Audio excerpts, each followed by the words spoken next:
Welcome to the Global Discussion, discussions with creatives, leaders and thinkers. My name is Simon Hodgkins today.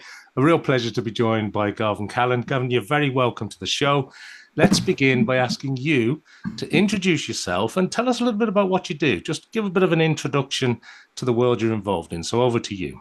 Thank you, Simon. Great to be with you and the opportunity to come on and have a discussion with you. So yes, Garvan Callen. I do have one of these portfolio careers, I guess, that's emerged over the last couple of years, Simon. Primarily, I spend my time through my practice 101 with directors, with boards, directors, and with the C-suite and the D-suite. So chiefs and directors, basically, helping them do two things. One is figure out where they are and where they want to go. Strategy. That's very simplest. But for about 90% of the time that I spend with them, it's actually by their side, helping them to take the hard bends, because it's getting faster, bends are getting steeper, and there's just much more to do. So there's a lot going on in the corporate world, and I'm sure we can talk about that. I sit on a couple of boards, which I really enjoy. So I serve into boards and I serve on boards. I lecture and design programs. So with the likes of Trinity Business School in Dublin, I do some work with Emeritus. Institute of Banking. I've been with them as resident faculty for a good number of years, and the likes of the Institute of Directors. Written a book, Digital Business Strategy, and I'm sure we can touch in on some of that. And side by side with that, the book is kind of one part of kind of building some products. So when I put all that together, I'm trying to keep my pencil sharp, trying to share my perspectives, but help people get stuff done, Simon. So that's what I'm about, and it's great to be with you. I'm having a good day today because I got a heads up from my publishers. They've been writing to me today. The book has been shortlisted for the Business Book Awards. So I've got to scramble and get on a flight and get over to London in the next little while. But I'm based in Dublin, but I work across the globe. Actually, I have clients 24/7 around the clock. So I hope that gives you a little bit of a sense. Well, it does, and thanks for sharing that context, because our audience is international by nature, but it's great to hear all the different sort of parts. And I know there's more parts to the story, but can I ask you, can I just maybe unpack a little bit about 101? Because you've been at that now for 5, probably going on 6 years. Right, yeah. How did you get into that? What made you take the plunge to do it? Can we just start there, maybe? Yeah, great question. I was 26 years in industry. I was in financial services, the first half in commercial roles. So looking after my own clients, then teams, and then running retail banking, wealth management, and so on. And halfway through, I kind of jumped, but got pulled also into what I call the heart of the house. So responsible for all kind of important areas like digital, data analytics, CX, change, operations, channels, and so on and so forth. But at the heart of all that was strategy.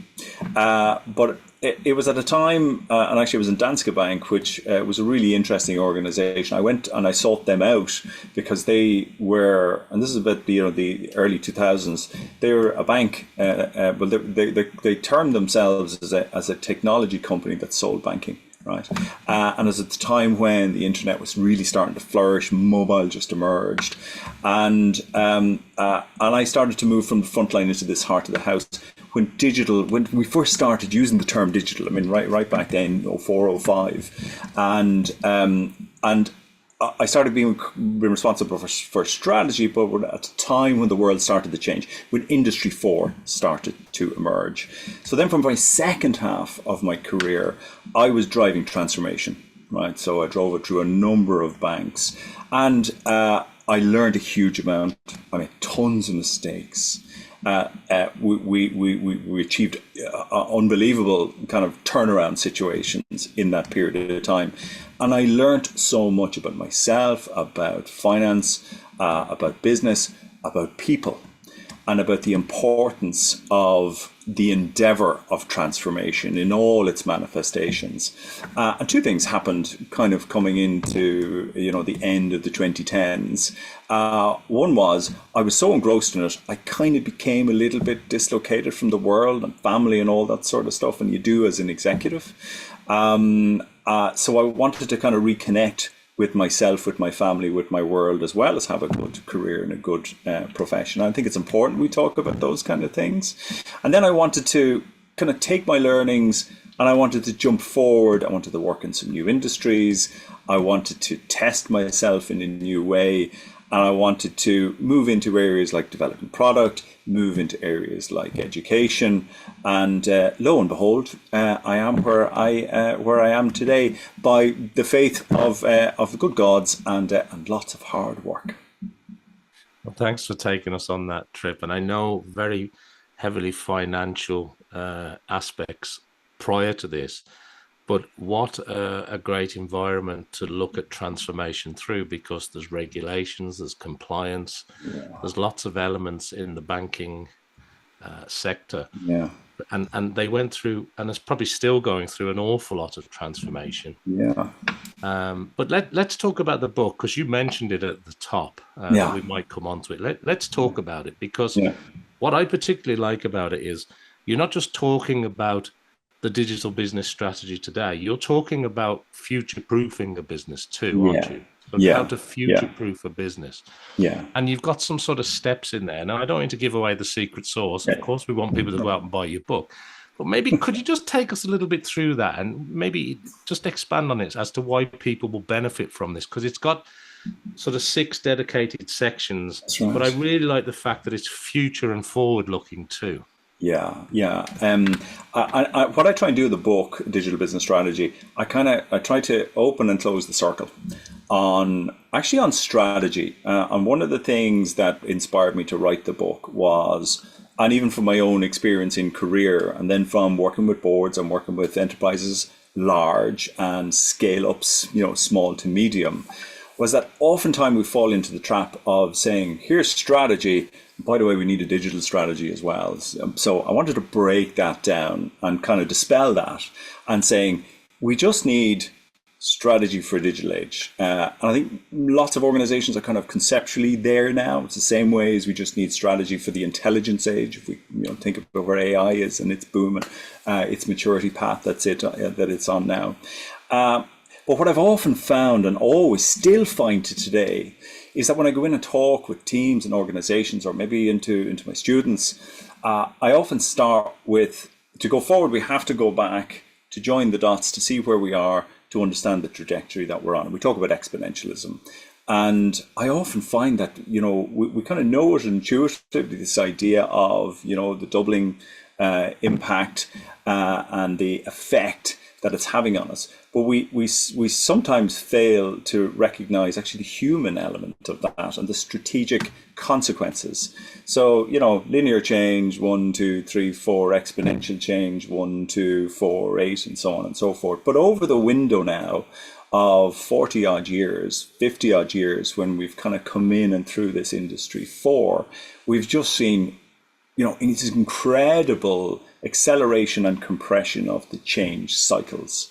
And what I've noticed is, and seen, back when I was doing it myself now and looking forward, that the book starts with understanding, why are we feeling this, this ferociousness in the world today? The pace of change has really grabbed everybody. It's got them by the collars, and it's almost feels violent. And I think it's very important that we kind of take a step back and understand that internet, mobile platforms, analytics, AI, cloud, these driving forces, at the pace their capabilities and their prowess is increasing, we need to rethink how we look at strategy. So that's at the very essence of the book. And then I bring people into how to think about strategy, and I talk about stratadaptability.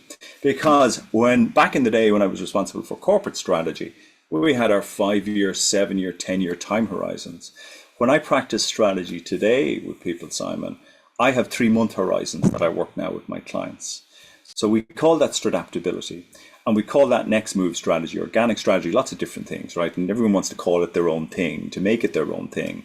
But it's the idea of stopping, pausing on a very frequent basis, saying, what have we been doing and how is that going? What's happening in the world around us and how is that going to impact what we should do next? So we learn in and we learn out. So not just lean in and lean out, we learn in and we learn out. And then we pick a new direction of travel, or we calibrate, or we affirm the direction of travel, and we focus in on the next moves. So we used to talk about strategy pillars, now we talk about the bold moves, the next big bold moves. And getting into that idea of a kind of perpetual cadence of evaluation, refinement, and evolution is a very different practice today, because lots of organizations aren't set up like that. In fact, lots of people aren't thinking like that.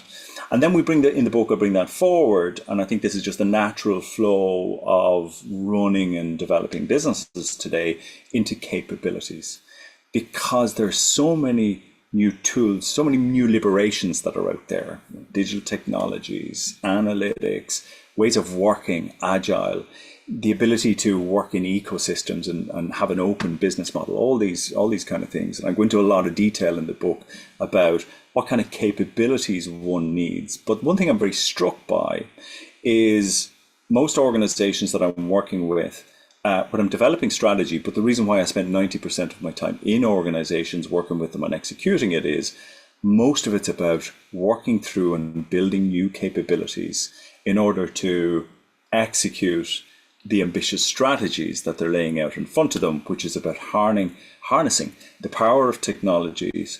But really then it's about people, because strategy only proposes its culture that disposes. I love that saying, right? And it's kind of just brings it down to a really, simple idea that if you want to build capability and you want to transform and be ambidextrous, it's not the code, it's the coders. So the organization needs to rewire itself at a cultural level and at a capability level in order to execute contemporary strategy in a stratadaptable way. And then the final piece we kind of move on in the book to is around the blend of innovation and strategy and the idea of ambidexterity. We used to think, in the 5-10 years ago, that to play in multiple horizons was all about a little bit of continuous improvement today, maybe investing a tiny bit more over here in terms of the adjacencies that we might go through tomorrow. I'm talking through the 3 horizons here, and then having a little bit of research funds over here that might help us to reimagine something in a couple of years down the road. That's kind of shot. Because now organizations need to be in this perpetual state of running these kind of 3 horizons of change in parallel. And that's what I mean by ambidexterity. And driving efficiencies and sweating the core to reinvest in adjacencies, in open business models, those kind of things. But placing bets on where the future will be. And the generative AI bet is the one that everyone's trying to put their chip on the table right now. And that's why it's hard. The pace of change, this different way of thinking, this building new capability, and running multiple speeds of change, and trying to synchronize those. And then in a world that's kind of shifting and swapping all the time, and you've talked about financial services, every industry. What I find is I work all across sectors now, and it really is the case where it's same but different. The context is different. Each individual organization, its position in the market, its heritage, its ambitions, they're all slightly different. But these are the same things that are happening out there. And I close the book, I'm nearly finished. I close the book with this idea of future back thinking. And this is about inversing strategy out to imagining where one could be in a vista of a number of years' time, which forces you to think about what will the world look like in 27, 28, 29, 30. And imagining a hypothesis for oneself as a leader, one's business, one's proposition, one's market, and painting the picture, and then painting the idea of what purpose and role can one play in that future landscape, and then calculating the steps back to the right thing to do today to give oneself and one's organization, the best chance of navigating forward. And actually for that being quite an important ingredient into strategic planning.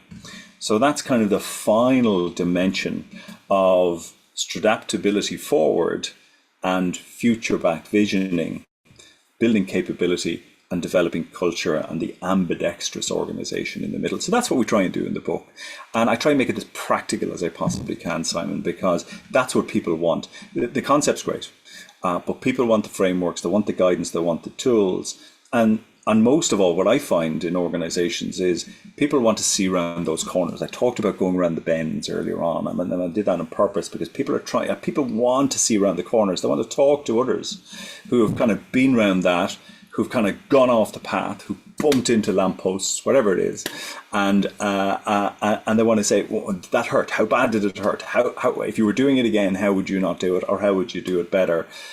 So people have this incredible appetite to learn, and I love that, and that's why I spend time in learning. It's one of the reasons why I wrote the book.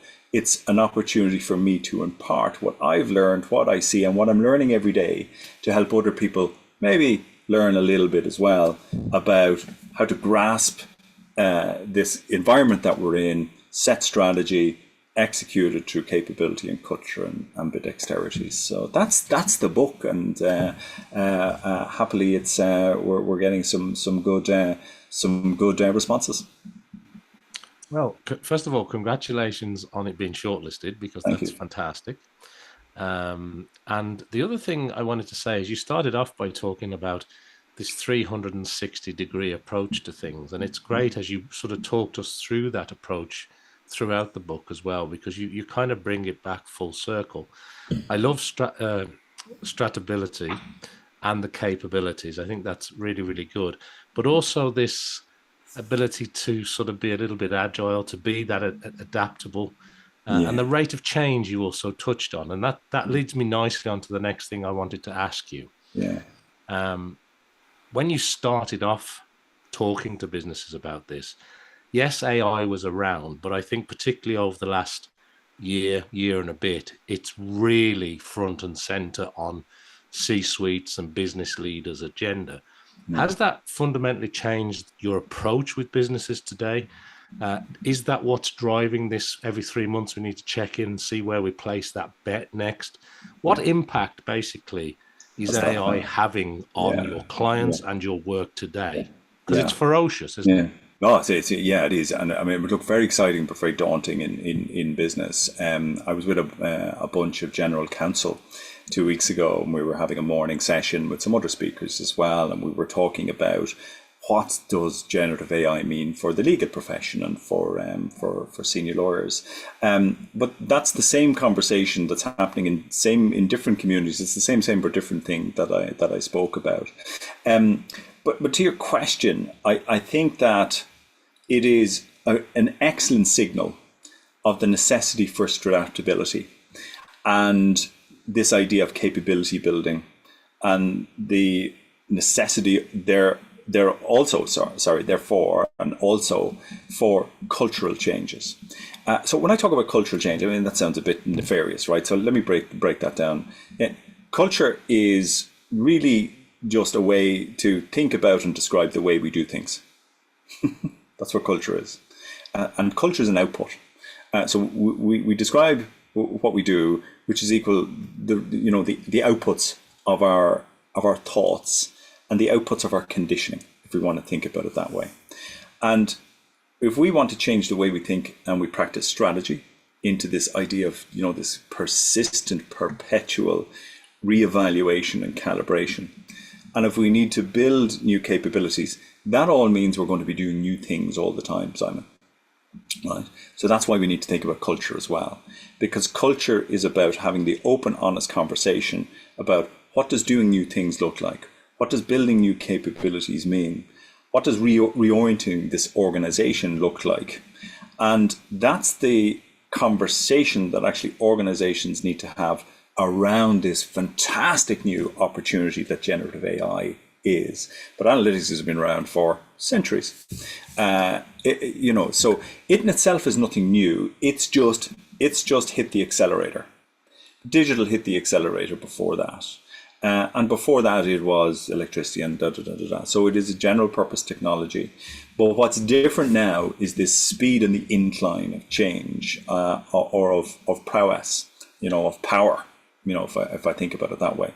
And that's why, again, I bring it back to, we need to think now in different ways about how we allocate resource and time and effort and energy in our organizations to understand it, to build capability in it, to change the way we do our work, to adopt it, in order for us to harness it so that we can benefit from it and hopefully not be at the mercy of it. But it's really interesting, actually the cycle that boards and executive teams and indeed business teams have gone through in the last 12 months. And it is a 12-month thing, because it's a bit, it's been on a little bit longer than that, but people really over the last 12, maybe 15 months it's grabbed the world, right? And in the first 3 months, it was all, whoa, wow. And it was a bit of the wow thing, right? A little bit like back when digital, and actually in CX before that, there were other eras. People were in the wow and the discovery, and then it moved on in the next 3 months into starting to hurt a little bit in the brain and say, well, what does this mean for us? So the wow, it moved into what does this mean for us? And that's when the harder conversations are starting to happen. And the breakthrough moments that most people are having is not around understanding the capability itself. I'll call it a capability. The use of AI and complex algorithmic technologies in order, and beyond that, in order to solve problems. Actually, it's the solving of problems is where people that are having the breakthrough are starting. So, and that's certainly where I'm working with clients on. We don't start in the technology itself. We don't start with the data itself. I'll come back to that. We start with, what are we trying to do? What are we trying to achieve? Where do we see opportunity, and where do we see things that are holding us back? So we identify potential use cases first. And then we step ourselves back and we start to work through, okay, so in order to tackle these use cases, what do we need to do from a data perspective, a technology perspective, an organizational perspective, a people perspective, etc., etc. And actually, you've seen people going from the wow and the wonderment to the fear and almost discombobulation into kind of the third era, which is settling things down and saying, right, where can we deploy this? Where can this do something for us? Into a fourth era of, let's start changing things around here, building competency, building capability, and trying and experimenting. And I think what's really important through all of that, the acknowledgement of expectation and experimentation. Because the thing again that I've seen successful teams, organizations, leaders do is they're not over expectant too early, and but they're exuberant on experimentation. Because again, talking about the culture and the capability building, organizations that are being successful are saying, let's go try, let's figure this out, let's do it safely, really importantly, from a data perspective, from an ethics perspective. They're all like super important parts. But actually it's leading them back to basics and saying, actually, if we want to really take hold of this, we've got to get our data strategies right. We've got to get the way we work around data right. We got to get the technologies right. We got to get the skills right, and we got to get the patterns of working, these agile ways of working. And now these organizations are starting to build data product managers. So they've already got digital product managers who apply digital practice or agile practices to actually developing digital experiences. Now they're building data product teams, data product leaders, to identify the need in the organization, orchestrate the data and the technologies and the people to release value. And that's digital, that's data, that's CX, that's analytics. That also applies to simplification and efficiency and lean. I mean, if you think about all these things that people are trying to do, it all comes down to these kind of common steps. But it's all about a bit of logic, Simon. And the one thing I say to everybody, strategy is really simple. It's logic. Where are we? Where would we like to go? What is it going to take to get there? What are the first steps? And if we, stop and pause and kind of, follow the logic, actually gets easier for people. And people need things to be easier in a world that's a little bit harder. Yeah, no, I like that. There's an awful lot of insight in what you're saying there. And as you were talking there towards the end, I was thinking about boards that maybe I've been a part of. You mentioned that you sit on a number of boards too. And not all board members or executive management teams are on the same page at any moment in time. And when you've got a company that's kind of excited to experiment and to get behind the big bet, that's one thing. But have you got any views on when the organization isn't on the same page? Because transformation then and Yeah. executing then can be a whole other challenge, can't it? Yeah, it can. I mean, one of the greatest enemies of progress is disbursement at the board and at the executive level. And what I mean by that is when we're not on the same page, when, you know, knowledge is different, expectations are different, contributions are therefore inhibited and imbalanced. And one of the most important lessons I learned actually in industry, and I apply now, and I talk about it in the book actually quite a bit, is the importance of getting on the road, the importance of getting back past the desk, getting out the door, getting on the road and spending time with people who've done this and been through it. You know, so back to this idea of learning, but it's experiential learning.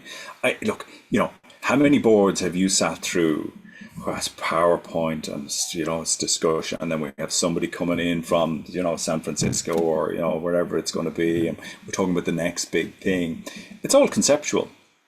I'm a believer, you know, when we're at a board or an executive session, you know, we should be out on the road, you know, sitting in other people's organizations, asking questions. What are you doing? Why are you doing that? How hard is that? What helped you break things through? And there is the kind of there's the bit of the behavioral science or the social engineering behind that is really important. You know, the hippo fallacy, you know, the highest paid opinion and all that kind of stuff, right? That goes on all around us at senior levels in organizations. Actually, coming out of the environment of the boardroom, going on a journey together, even the signaling of departing your organization, you know, and saying, let's go over here and have a look at what they're doing. You know, the idea of getting into taxis and getting into vans and jumping on planes, you know, getting people to work more closely together, breaking down some of those formal barriers, particularly at board and executive level. And then, you know, being willing, as the greatest leaders in the world will all have said back, the most important thing that they've did is realize that they don't have all the answers. That is universally, you talk to leaders who really, really made an impact on the world, they will all say all the smart people around them are just, you know, the means to success, not themselves. And it's their own humbleness.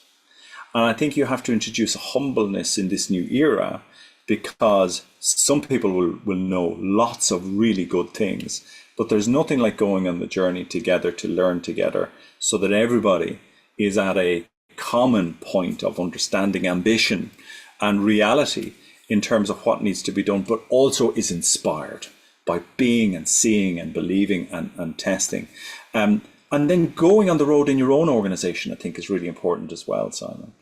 So again, in a team, I won't name the organization, but in an executive team that I was on and kind of was chief of staff for, at our monthly executive sessions, we would go and have those in the contact center.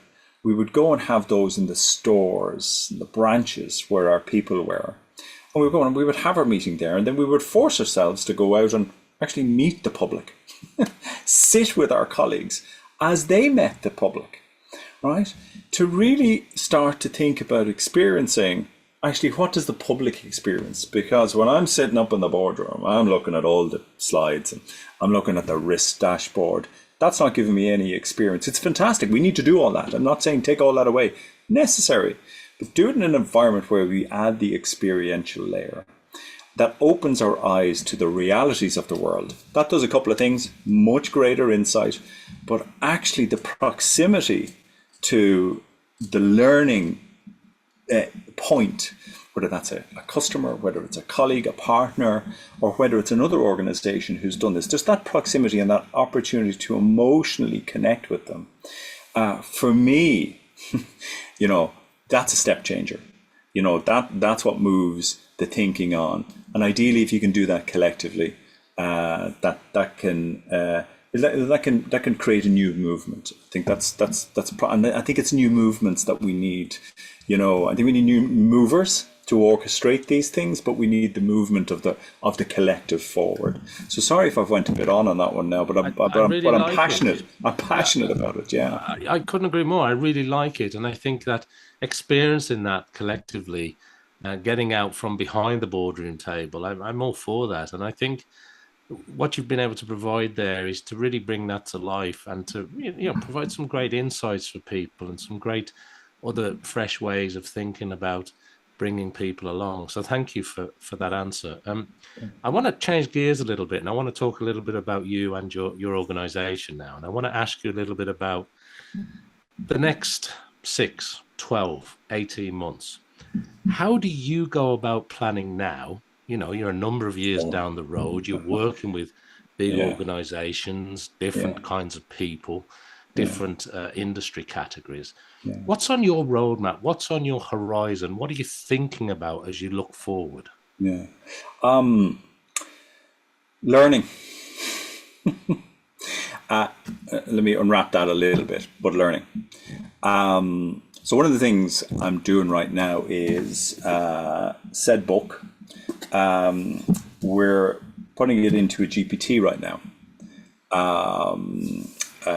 Because I'm really interested to understand and know, actually experience, right? Really know and understand how a GPT can think and act and perform for us, right? And no better place for me to do it than with my own proprietary kind of knowledge. And I want to do that for a couple of reasons. So I'm hopefully giving you an answer here to kind of give you a sense of, because this is about learning and it's about experimentation, right? And why do I want to do that? Well, one, I just want to know myself, because I want to be at the forefront. I want to know, and really, I want to be, I want to apply prompt engineering, not read about it, in a domain that I know. And I want to learn how to, put together the tech stack that could potentially liberate a product from the knowledge. Because I think that's what we're trying to do. I think that's what the world is trying to do, right? And it should be trying to do it, right? And we need to learn how to do that, right? So here's what I'm thinking with the team that I'm working with. Can we get this into a chat GPT? It's in there. Can we start prompt engineering it so that you don't have to talk to me anymore, Simon? We'll talk to digital business strategy GPT. I'm kidding a little bit, right? But I am and I aren't, right? Why couldn't that be an augment for me? Why couldn't it be an augment for a team that I might build around me? Why wouldn't it be an augment for my client? But actually, one of the reasons I wrote the book, as I said at the very start, was to share the learnings so others can learn and share forward, because I believe in that kind of philosophy in life. So I believe in liberation and democratization, right? So I've just tried to democratize what I've seen and learned. And that's what my advisory practice ultimately is about doing. But I think there's an opportunity to codify not just a conversation, but potentially a product. So what we're thinking about doing with the book is turning it into education products, because some people might want to have a conversation, okay? But lots of people, and I may not be available, and the GPT just probably not good enough to put the nuance around, because the knowledge and the experience together. But there's fantastic technologies out there now, again, using AI, that can take prompts, delve into the material, but actually can start creating beautiful productionized learning experiences in the written form, in video form, in test form, and actually can start pulling in things like case studies, etc., etc. And the idea that we have is not turning the book into a chat bot or an ask bot, right? But turning the book into a series of educational modules, short and long, using the power of these creative tools, not just to transfer what's in the book, but actually to recreate an experience for a learner to be able to envision it, consume it in a beautiful way, test themselves, etc., etc. And I'm doing all that because I want to see where this is going to go. So that's one of the things that I'm working on. But learning more broadly for me is, I mean, it's at the heart.